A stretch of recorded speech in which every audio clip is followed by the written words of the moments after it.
본문 말씀 한번 볼게요. 고린도전서 7장 17절에서 24절 본문 말씀 우리 한번 볼게요. 네, 요거를 우리가 같이 읽을 건데요. 홀수절은 우리 여자친구들이 있고요. 짝수절은 우리 남자친구들이 한번 읽어주세요. 자, 시작.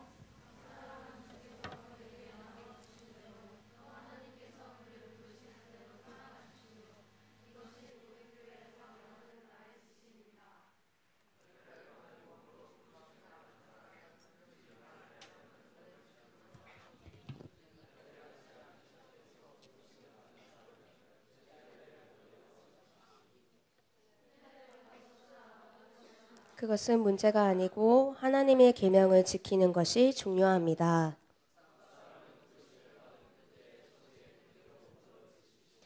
당신은 노예로 있을 때 부르심을 받았습니까? 그런 것에 마음 쓰지 마십시오.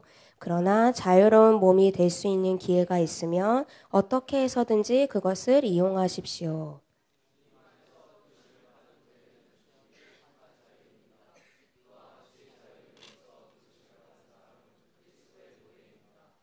여러분은 하나님께서 값을 치르고 사신 몸입니다. 여러분은 사람의 노예가 되지 마십시오. 형제자매 여러분은 각각 부르심을 받은 그때의 처지에 그대로 머무르 있으면서 하나님과 함께 계십시오. 네. 오늘 말씀 본문이 좀 길었죠? 네. 오늘 말씀 본문이 조금 길었는데요. 오늘 어떤 것에 관해서 나누려고 하냐면요. 소명의식에 관해서 나누려고 해요. 소명의식이라는 단어를 들었을 때 우리 친구들 약간 생소하게 느끼는 친구도 있을 거예요. 그런데 또 어떤 친구는 이 단어를 많이 들어본 친구가 있을 거예요. 오늘 여러분 2015년이 시작되는 첫 번째 예배죠. 그쵸? 올 한 해가 새로 시작되는 처음 예배인데 하나님께서 우리에 관해서 하나님이 우리에게 주신 그런 소명이 있어요. 그 소명을 이번 한 해 동안 성취하는 해가 되었으면 좋겠다. 주님께서 그런 마음을 주셨어요. 여러분 오늘 본문에 보면 17절 그리고 20절, 24절에 있어서 하나님이 계속 우리를 부르셨다라는 말이 나와요. 하나님이 우리를 부르셨는데 그 부르심 위에 부름을 따라가라고 사도 바울이 오늘 우리에게 계속 그것을 강조하고 있어요. 여러분 20절 한번 볼까요? 20절 띄워주세요. 20절 보면 각 사람은 부르심을 받은 그때의 처지에 그대로 머물러 있으십시오. 여기서 20절에 보면 부르심이라는 단어가 나와요. 네. 이 단어를 다른 말로 하면 소명이라고 할 수 있어요. 그런데 이 소명 가운데는 우리 여러분 지금 여기 교회 온 친구들은 다 예수님을 믿고자 하는 마음을 지니고 온 친구들이죠. 네. 하나님이 예수님을 믿는 사람들에게는 반드시 두 가지의 소명을 줘요. 첫 번째는 무엇이냐면 우리 모두 저도 마찬가지고 우리 친구들도 마찬가지고 모든 사람들에게 공통적으로 부어지는 공통적으로 하나님이 요구하시는 소명이 있어요. 그리고 또 하나는 각자에게 개별적으로 하나님이 주시는 소명이 있어요.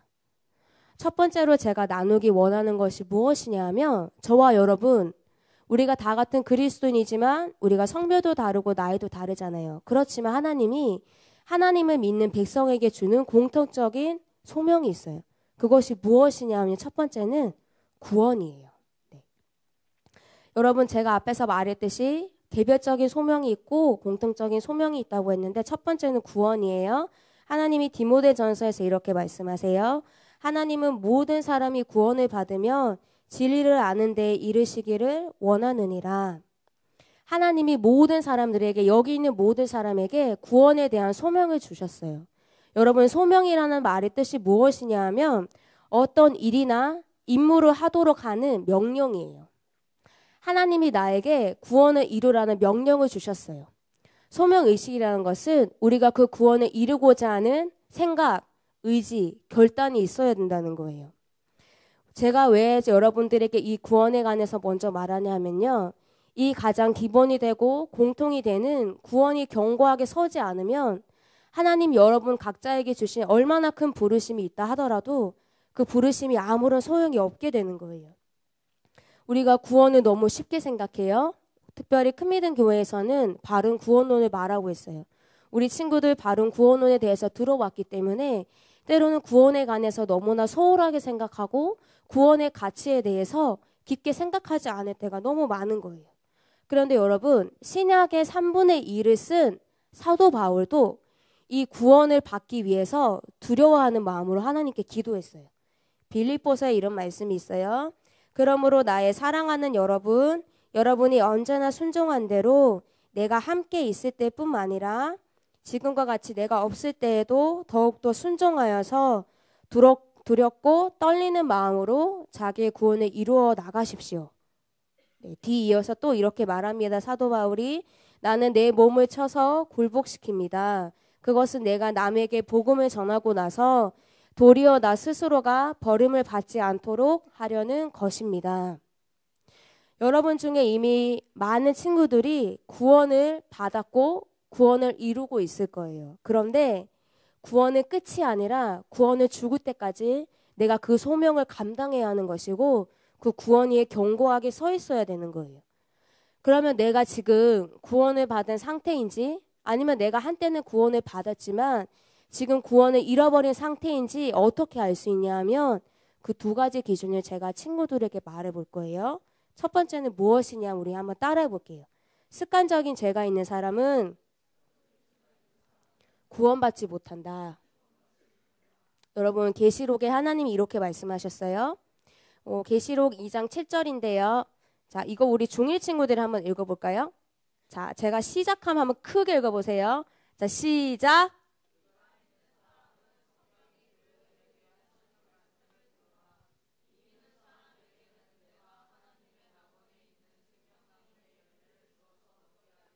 네. 여기 계시록에 우리 읽은 것을 보면 이기는 사람에게는 하나님의 낙원에 있는 생명나무를 먹게 하겠다고 말했어요. 여러분 이긴다는 것이 무엇이냐면 이긴다는 것에는 습관적인 죄를 짓지 않는다는 의미가 있어요. 죄 중에 하나도 짓지 않아야 천국에 간다는 의미가 아니라 습관적인 죄를 짓지 않는 사람만이 천국에 갈 수 있다는 거예요. 때로는 어떤 사람이 구원을 받았어요. 그리고 실제로 구원 위에 서 있어요. 그런데 그 사람이 의도하지는 않았지만 죄에 넘어질 수 있어요. 그런 죄에게는 하나님의 예수님의 십자가 보혈의 공로가 적용이 돼요. 그래서 그 사람은 천국에 가지만 고의적으로 우발적으로 계속 습관적인 죄를 짓고 있는 사람은 하나님이 아무리 그 사람에게 구원에 대한 부르심, 구원에 대한 소명을 준다 할지라도 그 사람은 구원받지 못한다는 거예요. 찰스 피니가 이런 말을 했어요. 여러분 찰스 피니가 어떤 말을 했냐 하면요. 세상을 이기는 것이 습관화되지 않은 사람은 하나님께로서 난 사람이 아닙니다.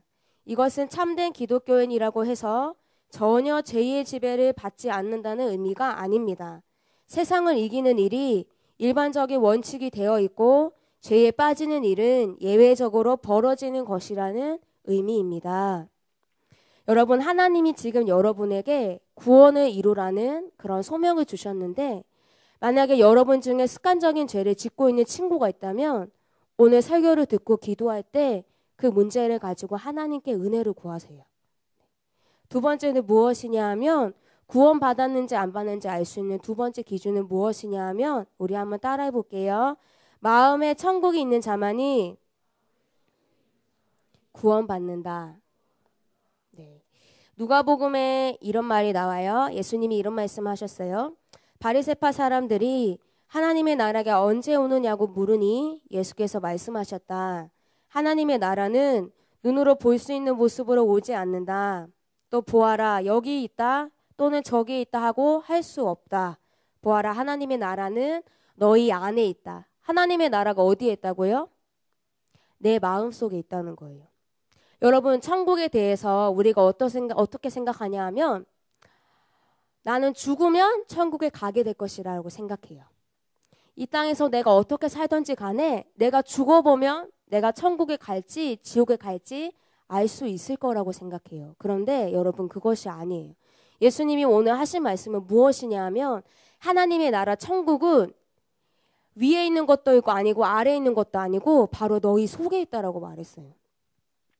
여러분 천국 가는 사람에게는 마음속에 영의 증거가 있어요. 주관적이지만 영의 증거가 있어요. 내적인 확신이 있어요.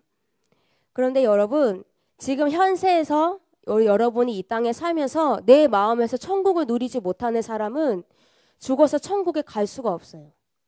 이 땅과 내가 죽어서 가는 세상이 분리되어 있는 것이 아니라 지금 이 땅에서의 내가 느끼고 있는 내 마음의 상태가 죽어서 내가 가게 될 상태가 하나로 연결되어 있다는 거예요.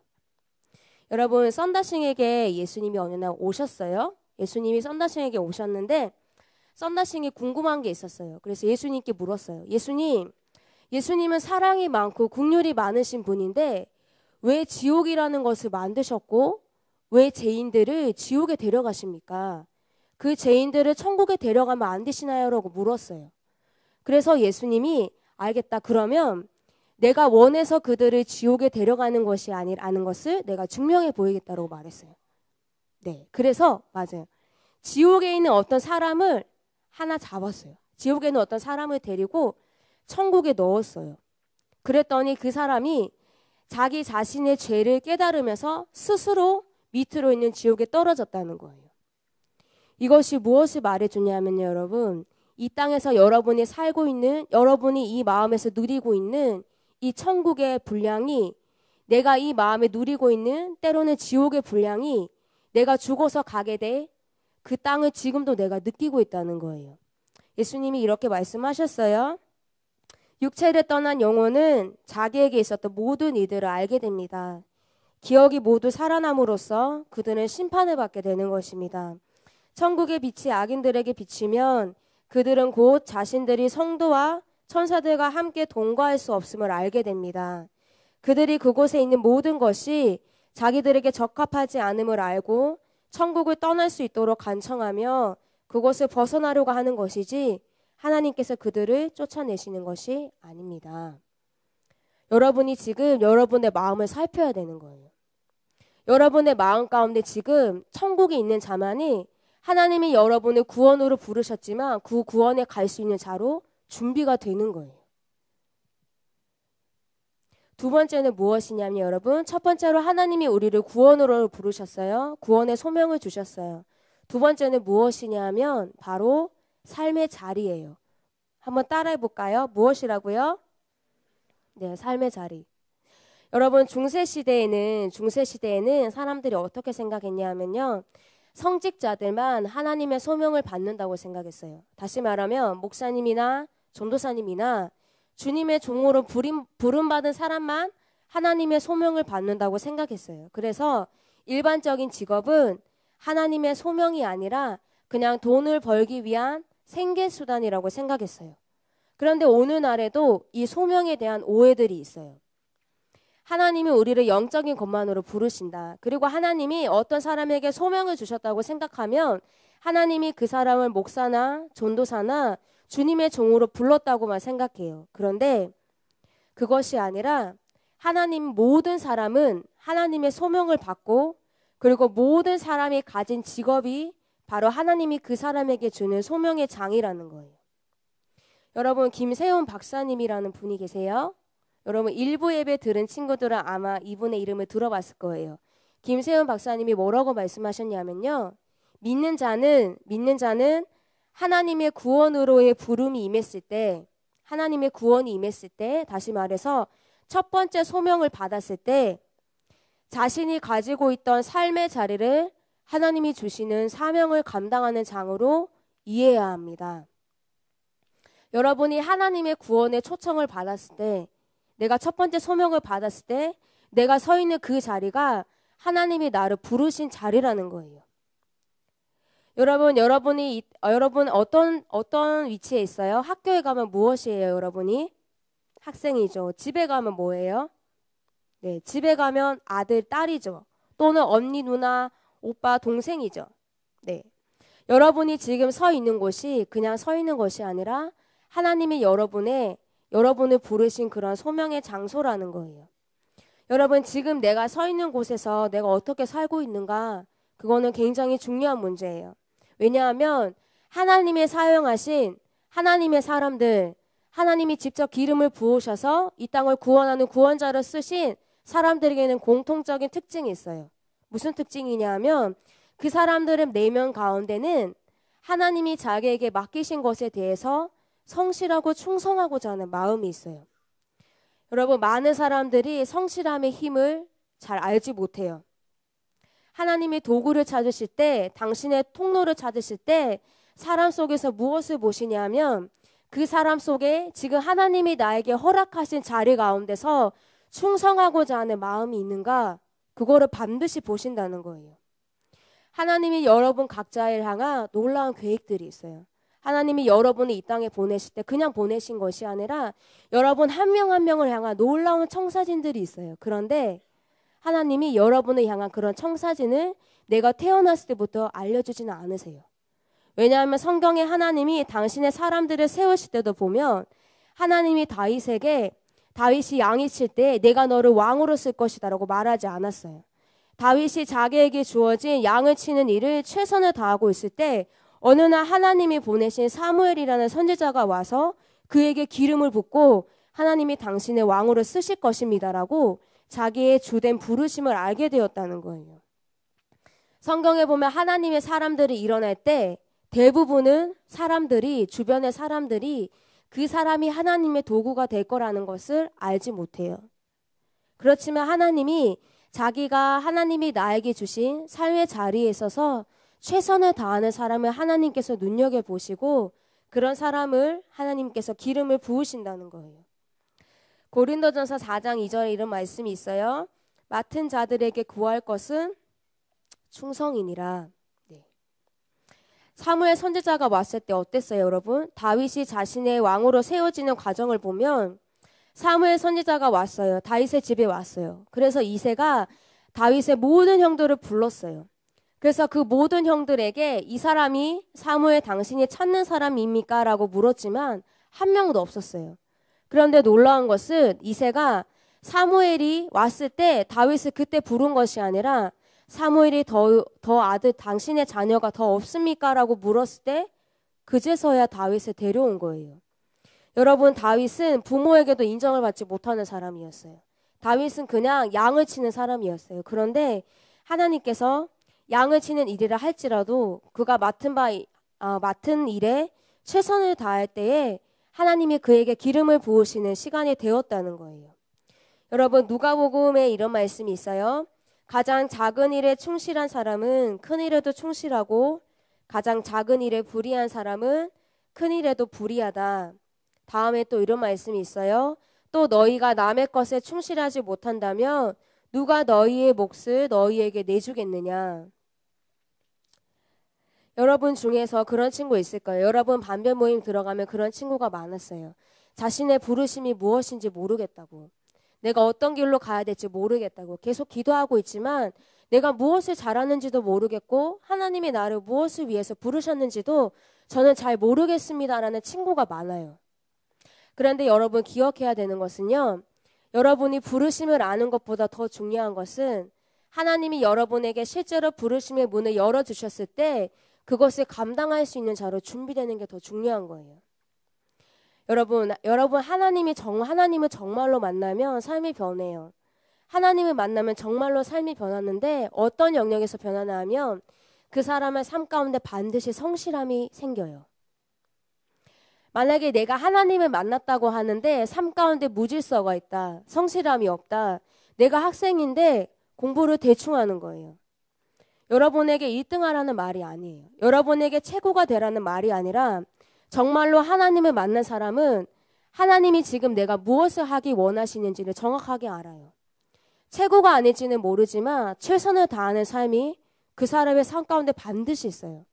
그래서 여러분이 만약에 학생이라면 그리고 여러분이 지금 자신의 부르심을 찾았다면 그 영역에 있어서 반드시 최선을 다하셔야 돼요. 지금 내가 부르심을 모른다고 하지만 지금 나에게 부어진 이 삶의 자리, 학생으로서의 역할, 가정에서는 딸과 아들로서의 역할을 최선을 다해서 하면 하나님이 여러분에게 실제적인, 최종적인 부르심의 문을 여실 것이고 내가 그 충실함의 훈련이 되어야지만 하나님이 나에게 진짜 문을 열어주셨을 때 그것을 감당할 수 있는 자로 준비가 된다는 거예요. 여러분, 하나님이 다윗을 왕으로 세우셨을 때 다윗에게 왕의 수업을 받지 않게 하셨어요. 하나님이 다윗을 왕으로 세울 거기 때문에 내가 오늘부터 너를 왕이 되는 방법을 가르쳐 주겠다. 1강, 2강, 3강, 4강에서 왕이 되는 강의를 절대 가르치지 않았어요.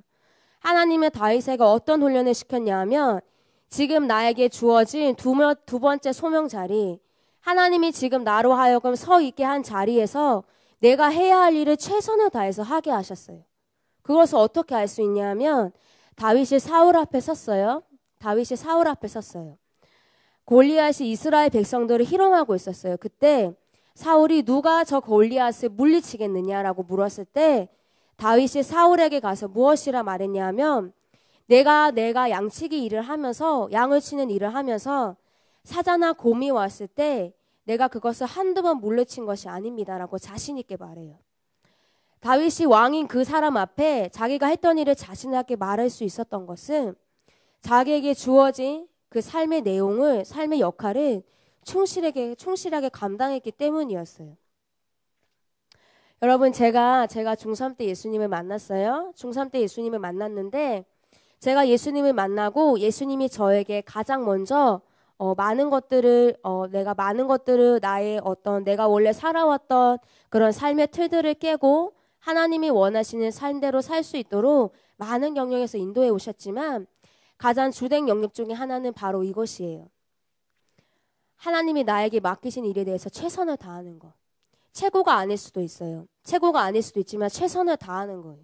여러분, 만약에 지금 내가 정말로 예수님을 만났지만 내가 정말로 구원 위에 견고하게 서 있지만 하나님이 여러분을 학생으로 부르셨는데 여러분이 지금 해야 할 일에 대해서 최고가 아닐지는 몰라도 최선을 다하고 있지 않다면 여러분 그거 반드시 회개해야 되는 거예요.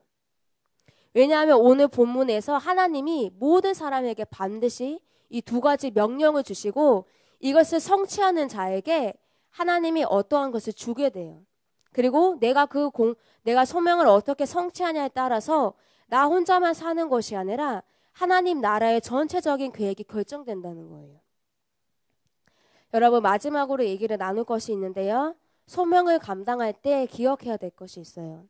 여러분이 구원을 받는 것뿐만 아니라 하나님이 지금 나에게 부르신 자리 가운데서 내가 그 일을 감당할 때 기억해야 되는 것이 있어요. 첫 번째는 무엇이냐면요. 한번 따라해 볼게요. 나의 양심에 알려진 사람이 되자. 여러분, 소명을 감당할 때 제일 중요한 것은요. 자신의 양심에 알려진 사람이에요. 제가 어느 날 이렇게 스마트폰을 봤어요. 스마트폰 보다가 다음에 어떤 페이지를 봤어요. 다음에 어떤 페이지를 봤는데 거기 뭐라고 써 있었냐 하면 잘 들어보세요. 세상에서 가장 바람직한 것은 자신에게 진실할 수 있는 자유, 즉 정직이다. 세상에서 가장 바람직한 것은 자기 자신에게 정직하는 것. 그것이 진정한 자유라는 거예요. 제가 이 글을 읽으면서 이 글이 성경은 아니지만 굉장히 성경적이라고 생각했어요.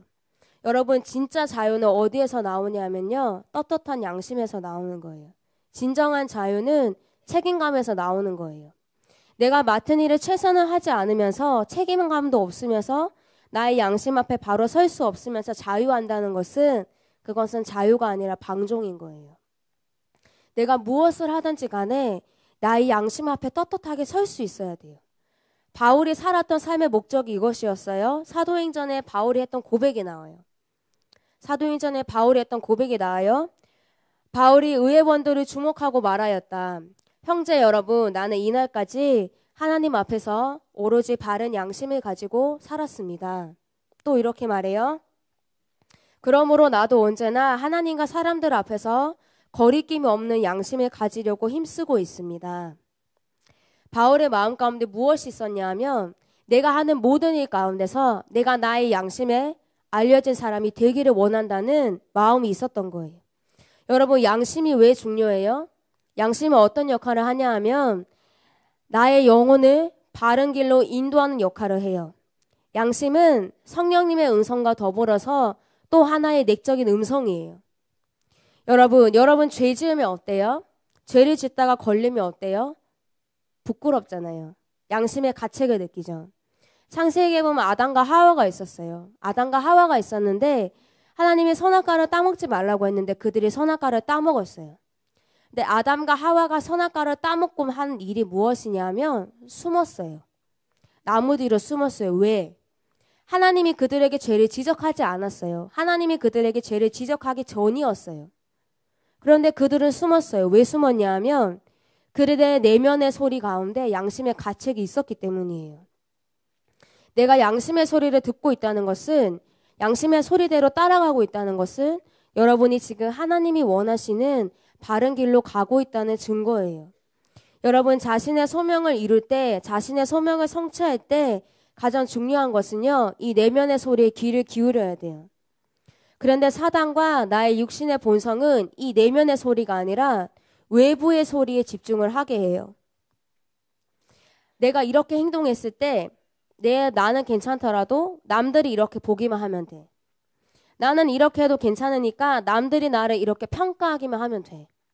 때로는 내가 나의 영심이 나를 가책하지만 주변의 사람들이 나의 잘못을 모를 때 그것을 덮고 내가 괜찮다고 생각하는 거예요. 여러분, 그리스도를 본받아라는 책에 이런 말이 나와요. 그리스도의 본받아의 책에 보면 양심의 중요성에 대한 글이 나와요. 선한 사람들의 영광은 그들의 양심에 있는 것이지 사람들이 혀로서 말하는 칭찬에 있지 않습니다.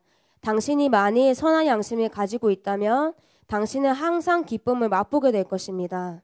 만일 당신이 내면적인 일에 주의를 기울인다면 당신은 사람들이 당신에게 하는 말 따위에는 관심도 두지 않게 될 것입니다. 사람의 눈은 외양만을 보지만 하나님은 사람의 마음속을 보고 계십니다. 또한 사람은 행동의 결과만을 중요시하지만 하나님께서는 행동의 동기를 측량하십니다. 제가 이 설교를 여러분에게 하는 것이지만 또한 저는 저 자신에게 하는 것이에요. 저도 제 양심을 봤을 때 부끄러운 것이 많아요. 여러분 지난해를 돌아봤을 때 여러분 양심에 가책이 오는 이들이 있을 거예요. 근데 올해 삶 가운데서 2015년 가운데서는 절대로 그런 삶을 살지 말자는 거예요. 내가 나의 양심 앞에 떳떳할 수 있다는 것은 달리 말하면 내가 지금 하나님 앞에 서 있다는 의미예요. 양심의 인도를 따라갈 때 나의 소명을 성취하는 것뿐만 아니라 진정한 자유와 기쁨을 맛볼 수 있어요. 골로새서 이런 말씀이 있어요. 무슨 일을 하든지 사람에게 하듯 하지 말고 주님께 하듯 진심으로 하십시오. 골로새서 3장에 보면 어떤 내용이 나오냐면요, 여러분. 그리스도인이 가져야 되는 삶의 실제적인 모습들이 나와요. 그래서 골로새서 3장 마지막에 보면 자녀는 부모에게 이렇게 하고 부부간의 관계는 이렇게 하고 이런 내용이 나오면서 마지막에는 그리스도인들이 자기가 하고 있는 일을 할 때에 상전에게 일을 할 때에 그들의 눈속임을 하려고 하지 말고 정직하게 일을 하라는 것이에요. 여러분이 학생으로 부름을 받았기 때문에 여러분이 아들, 딸로 부름을 받았기 때문에 그 역할에 있어서 최선을 다하는 것이 바로 하나님을 기쁘시게 한다는 거예요. 소명을 감당할 때 자기의 양심 앞에 알려진 사람이 되어야 한다고 말했어요. 두 번째는 무엇이냐 하면요. 한번 따라해 볼게요. 나의 소명의식에 따라 교회와 세상의 상태가 결정된다.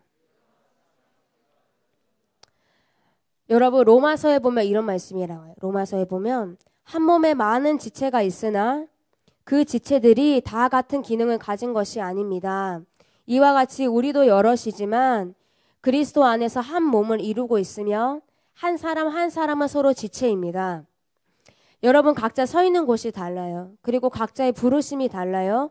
그리고 주님께 받은 재능이 다 독특해요. 어떤 사람은 하나님께서 눈으로 부르셨고 어떤 사람은 여러분 중에 입으로 부르셨고 어떤 사람은 귀로 부르셨어요. 그런데 이 눈, 코, 귀가 합쳐져서 그리스도의 한 몸을 이루어 간다는 거예요.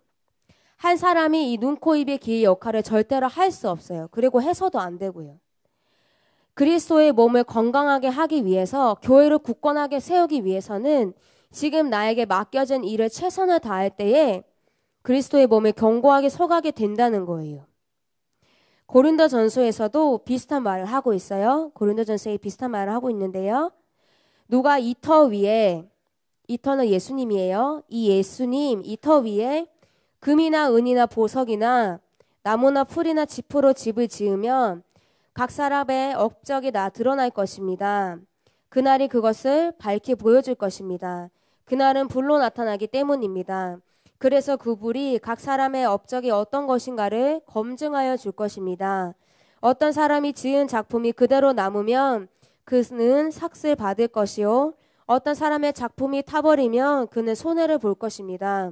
그 사람은 구원을 받을 것이지만 마치 불 속을 거쳐서 살아나오듯 할 것입니다.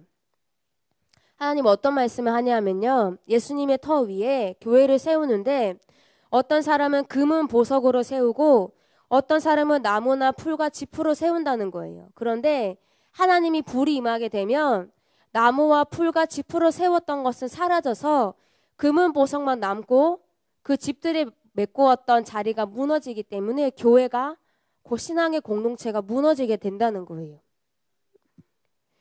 조직이 클수록 여러분, 조직이 클수록 사람이 많을수록 많은 장점이 있어요. 많은 장점이 있지만 그렇지만 또 하나의 부작용이 있어요. 그것이 무엇이냐면 조직의 결속력이 약해지는 거예요.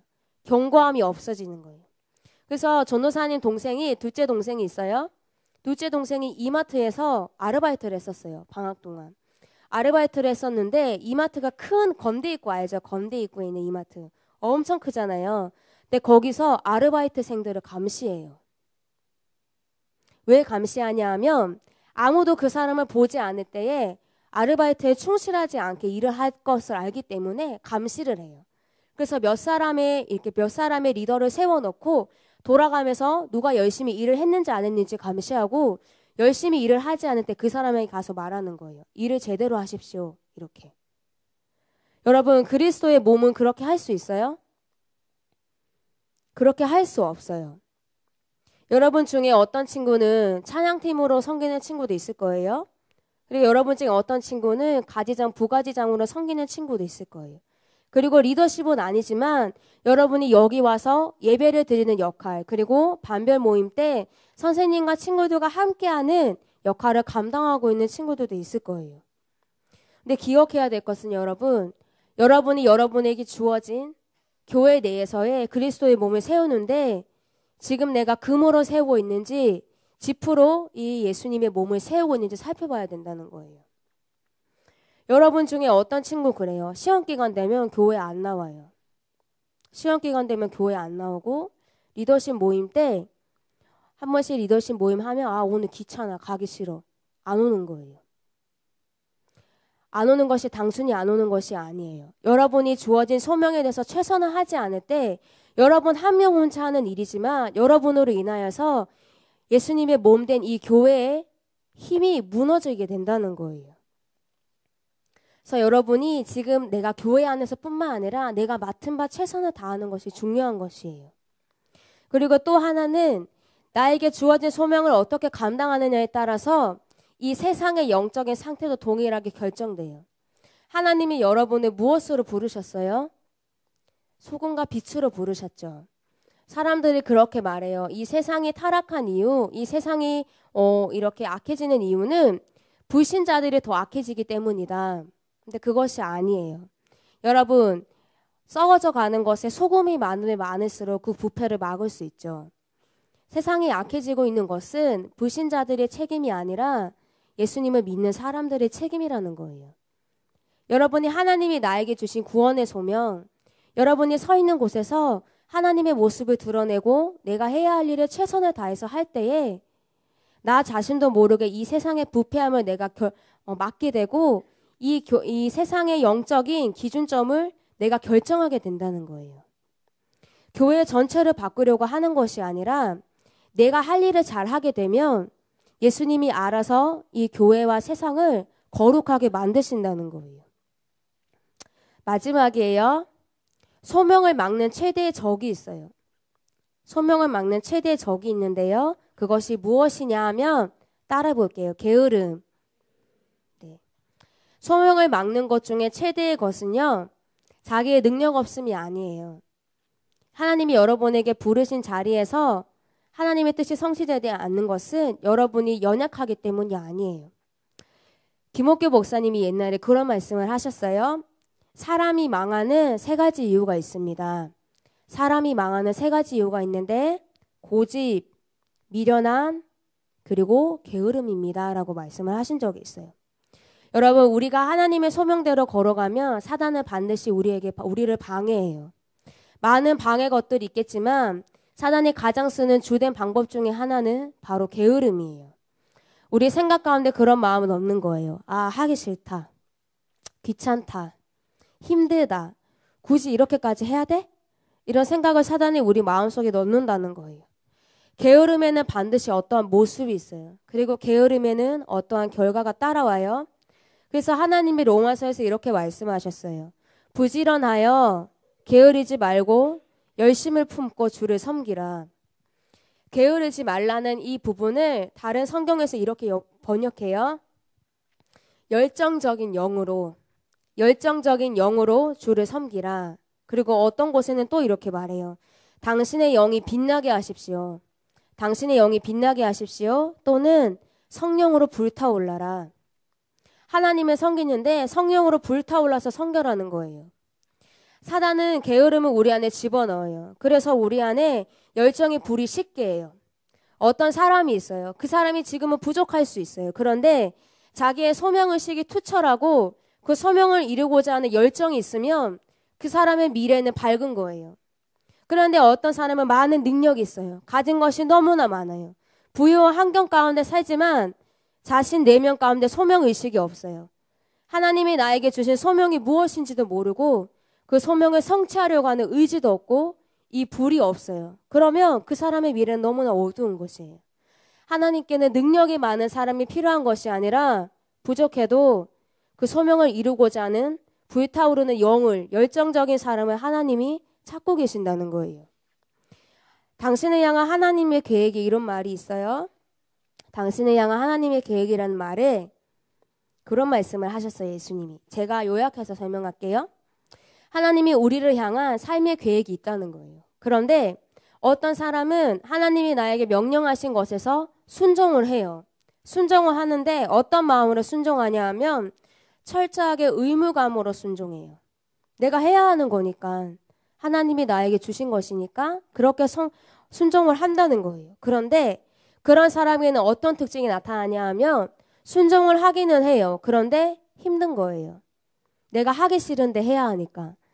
근데 하나님이 우리에게 원하시는 것은 기쁨으로 하기 원하시는 거예요. 하나님을 향한 열정적인 마음으로 주님이 나에게 맡기신 일을 최선을 다하기를 원하신다는 거예요. 데살로니가 전서에 이런 말씀이 있어요. 형제들아 너희를 권면하노니 게으른 자들을 권계하라. 게으른 자들을 권계하라. 이 세 번역은 무질서하게 사는 사람들, 무질서하게 사는 사람을 훈계하라. 잠언은 또 이렇게 말해요. 게으른 사람의 욕심이 스스로를 죽이기까지 하는 것은 어떠한 일도 제 손으로 하기 싫어하기 때문이다. 하나님이 게으름을 너무나 싫어하신다는 거예요. 그런데 하나님이 게으름을 싫어하시지만 하나님의 마음에 가장 아픔을 주는 존재, 어떤 사람이 게으름을 필 때 하나님이 가장 마음이 아프냐 하면 하나님을 닮은 저와 우리가 부지런하지 않을 때 하나님이 가장 마음이 아프다는 거예요. 왜냐하면 하나님은 우리에게 하나님 당신을 닮기를 기대하고 계셔요. 하나님이 우리로 인해서 아파하는 것은 내가 하나님을 닮지 않은 모습들을 드러낼 때 하나님이 저 아이는 반드시 나의 형상으로 지었는데 왜 나를 닮지 않았을까? 하나님은 부지런한 분인데 쟤는 왜 저렇게 게으를까? 그것이 하나님 마음의 아픔이 된다는 거예요.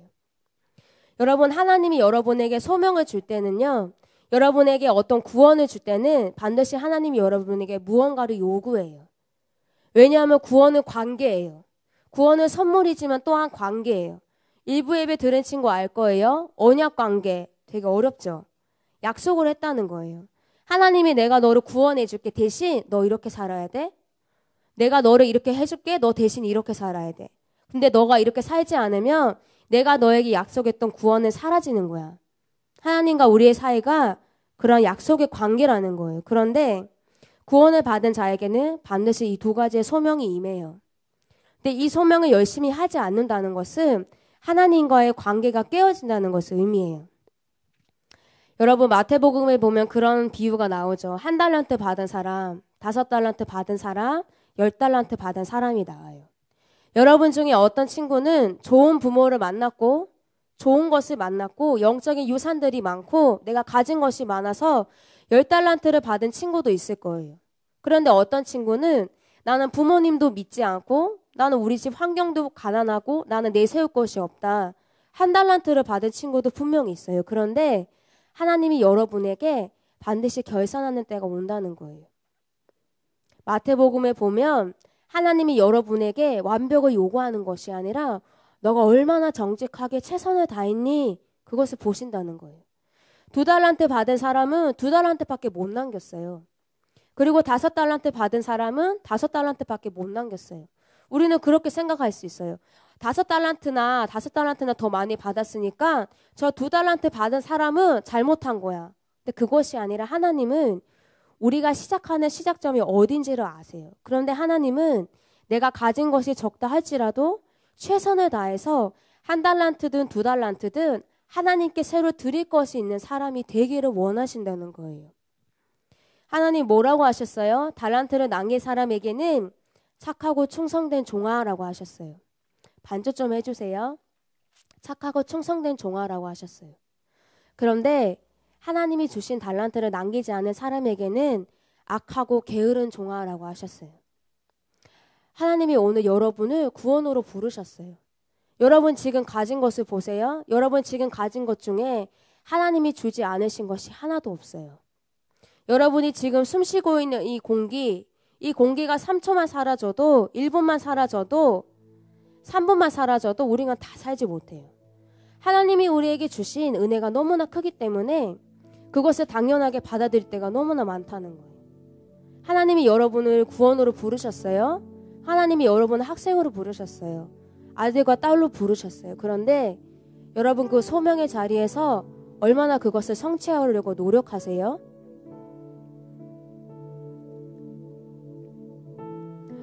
친구들 중에 그런 친구가 있어요. 나는 못해요. 안 해요. 할 수 없어요. 나는 저게 어려워요. 그런 마음을 버리세요. 하나님은 여러분을 강하게 부르고 계세요. 그리고 세상보다 크신 이가 여러분 안에 여러분과 함께하고 계세요.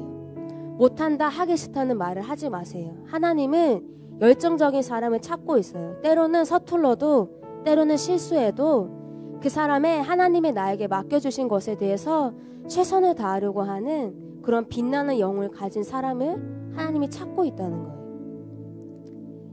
한 가지만 더 얘기하고 나눌게요. 불을 꺼주시면 될 것 같아요.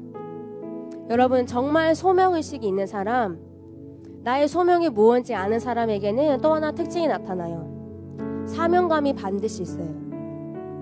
여러분 지금 사명감이 있으세요? 여러분 지금 여러분 서 있는 자리에서 최선을 다하고 계세요? 최고가 아니라 완벽하라는 말이 아니라 1등을 하라는 말이 아니라 최선을 다하고 있냐는 거예요. 여러분 지금 방학했죠? 여러분 하나님이 나에게 부르신 자리에서 최선을 다하세요. 왜냐하면 여러분이 여러분 부르심에서 왕이 되어야 하기 때문이에요. 모든 사람이 다른 사람을 구원해야 되는 책임이 있어요. 그런데 모든 사람이 물론 여러분을 통해서 그 영혼들이 구원받도록 기도해야 되지만 모든 사람이 기도만 하고 있을 수는 없어요. 누군가는 세상을 향해서 나아가야 하고 누군가는 삶을 통해서 예수님이 이런 분이라는 것을 보여줘야 되는 거예요. 하나님은 여러분을 종으로 부르시지 않으세요. 하나님은 여러분 부르신 그 소명의 자리에서 왕으로 부르세요. 왜냐하면 내가 왕이 될 때에 내가 왕이 되어서 높아지면 높아질수록 하나님을 더 잘 섬길 수 있고 영혼들을 더 잘 섬길 수 있어요. 여러분 보세요. 한 회사의 사장이 예수님을 믿어서 전도를 하는 것과 어떤 회사의 말단 직원이 예수님을 전도하는 것. 제가 그 직원을 비하하는 게 아니에요. 제가 말하려는 의도를 아시죠? 그 사람이 전도하는 것은 말의 파급 효과가 다른 거예요. 여러분이 어떤 영역으로 내가 서 있던지 간에 그 영역에 있어서 왕이 되어야 하는 거예요. 만왕의 왕이신 예수님을 위해서 내가 왕이 되어야지만 나를 통해서 예수님의 이름이 계속 높여지는 거예요. 우리가 같이 기도하기 원해요. 여러분 자신을 한번 되돌아보세요. 여러분 지금 서 있는 자리가 어디에 서 있으세요? 하나님이 여러분 무엇으로 부르고 계세요? 네, 하나님이 여러분에게 이 소명을 주시는데 이 소명을 얼마나 감당하고 계세요? 여러분 이 소명을 얼마나 감당하고 계세요? 여러분 한 명이 어떻게 사는가가 그냥 나 혼자의 삶이 아니라 여러분이 하나님의 몸된 교회 가운데 이 세상 가운데 짚을 뿌리고 풀을 뿌리고 있는 거랑 마찬가지. 여러분이 금과 은과 보석이 되어야 해요. 하나님의 집을 견고하게 해줄 수 있는 금은 보석이 되어야 하고 이 세상을 밝힐 수 있는 빛과 소금이 되어야 해요. 우리가 같이 기도할게요. 시간이 얼마 남지 않았지만 우리가 방언으로 같이 기도할게요. 여러분 생각하면서 성령님이 여러분에게 찔림을 주신 것이 이미 있어요. 여러분의 양심이 살아있기 때문에 성령님이 이미 찔림을 주신 것이 있어요. 그것을 가지고 하나님께 나아가세요. 하나님, 내가 이 문제가 해결되기 원합니다. 하나님, 내가 하나님이 나를 어디로 부르셨는지 내가 정확하게 압니다. 그렇지만 하나님, 지금 내 마음 가운데 그 열정이 있습니까? 하나님, 지금 내 마음 가운데 열정적인 영을 지니고 있습니까? 내가 교회 안에서, 학교 안에서, 가정 안에서 주님께 드릴 수 있는 빛나는 영을 지금 지니고 있습니까? 여러분 지금의 영이 빛나고 있습니까? 하나님께 빛나고 있습니까? 하나님이 우리를 찾고 계신 거예요. 열정적인 사람을 찾고 계신 거예요. 하나님이 나에게 주신 소명에 대해서 그 소명을 이루고자 하는 사명감을 지닌 주님의 종을 찾고 계신 거예요. 우리 같이 방언으로 기도할게요. 성령이 지금 우리 친구들에게 임하시옵소서. 이미 성령님이 내 마음 가운데 찔림을 주셨습니다. 이미 성령님이 내 마음 가운데 깨닫게 하셨습니다.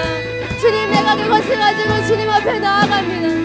주님, 나는 나 혼자만의 생각이 있습니다. 나의 행동과 나의 생각과 나의 삶이 하나님의 나라에 영향을 미치는 것이 아니라 그냥 대충 살아도 그냥 귀찮으니까 하기 싫으니까 게으르게 살면서도 그것이 얼마나 큰 문제점인지, 나의 게으른 모습이 얼마나 하나님의 마음을 아프게 하는 것인지 내가 모르고 살았습니다. 성령님, 지금 나의 마음 가운데 지우시란 종이 될 수 있는 종의 마음을 부으시옵소서.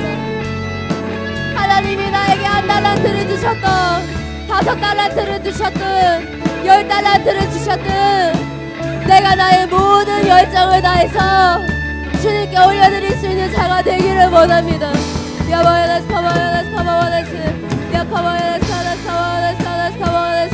하나님이 여러분의 결단을 받고 계세요. 하나님의 결단을 받고 계세요. 너가 비록 악하고 게으른 종이었지만 내가 지금 너의 마음을 받는다. 내가 너의 마음을 받는다. 주님, 내가 악하고 게으른 종이었지만 지금 내 마음을 새롭게 합니다. 지금 내 마음을 새롭게 합니다. 성령님, 내 마음 가운데 실제로 살 수 있는 은혜를 부으시옵소서. 지금 부으시옵소서. 선생님들 빠르게 안수해주세요. 선생님들 빠르게 안수해주세요.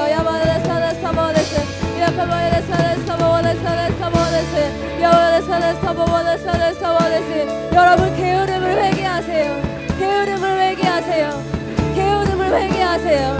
하나님은 열정적인 분이십니다. 하나님은 빛이십니다. 하나님은 빛이십니다.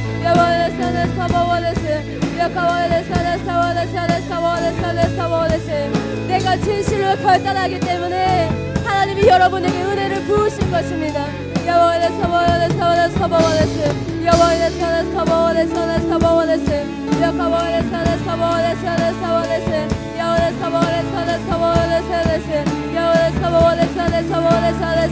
내가 주님 앞에 섰을 때에 주님이 선하고 충성된 종아라는 평가를 받을 수 있는 사람이 되게 하소서.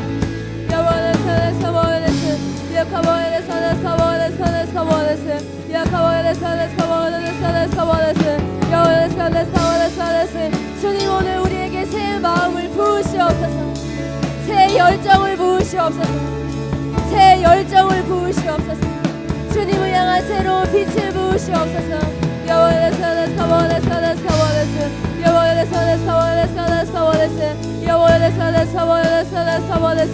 하나님의 나라를 굳건하게 할 수 있는 사람, 이 이 세상의 타락을 막을 수 있는 사람, 이 그리스도의 몸을 견고하게 세울 수 있는 사람, 그 사람이 내가 되기를 원합니다. 그분 보석과 같은 사람이 되기를 원합니다. 야카와야 사나와라 사바와라스 야와야 사나 사바와라 사나 사바와라 사나스 야와야 사와라 사바와라 사나 사바와라스 야와야 사나 사바와라 사바와라 사바와라스 야와야 사나 사바와라 사나 사바와라 사나스 야와야 사나 사바와라 사바와라스. 하나님은 회개하는 심령을 기뻐하십니다. 하나님은 회개하는 심령을 기뻐하십니다. 하나님은 회개하는 자에게 실제적인 은혜를 부으십니다. 야와야 사바와라 사나 사바와라스 야카와야 사나 사바와라 사바와라스 야와야 사나 사바와라스 야카와야 사나 사바와라 사나 사바와라스 야와야 사나 사바와라 사나 사바와라스 야와야 사바와라 사나 사바와라스 야카와야 사바와라 사나 사바와라스 야와야 사나 사바와라 사나 사바와라스 야와야 사바와라 사나 사바와라 사나 사바와라스 야와야 사나 사바와라 사나 사바와라스 야와야 사바와라 사나 사바와라 사나 사바와라스 야카와야 사나 사바와라 사나 사바와라스 야와야 사나 사나 사바와라스. 나의 게으른 모습이 주님의 마음을 얼마나 아프겠어요. 나의 게으른 모습이 주님의 마음을 얼마나 아프겠습니까. 하나님이 얼마나 나에 대하여 오래 참으십니까. 하나님이 나에 대하여 얼마나 오래 참으십니까. 처음 열정을 회복하라. 처음 열정을 회복하라. 주님, 내가 처음 열정을 회복하기 원합니다. 주님을 향해 내 마음 가운데 불타올랐던 그 처음 열정을 회복하기를 원합니다. 주님께 가장 타오르는 빛이 되기를 원합니다. 내 마음속에서 주님의 눈을 끌 수밖에 없는, 내 마음 깊은 곳에서 나오는 빛을 드리는 자가 되기 원합니다. 내 마음 깊은 곳에서 주님을 향해 타오르는 불을 드릴 수 있는 자가 되기를 원합니다.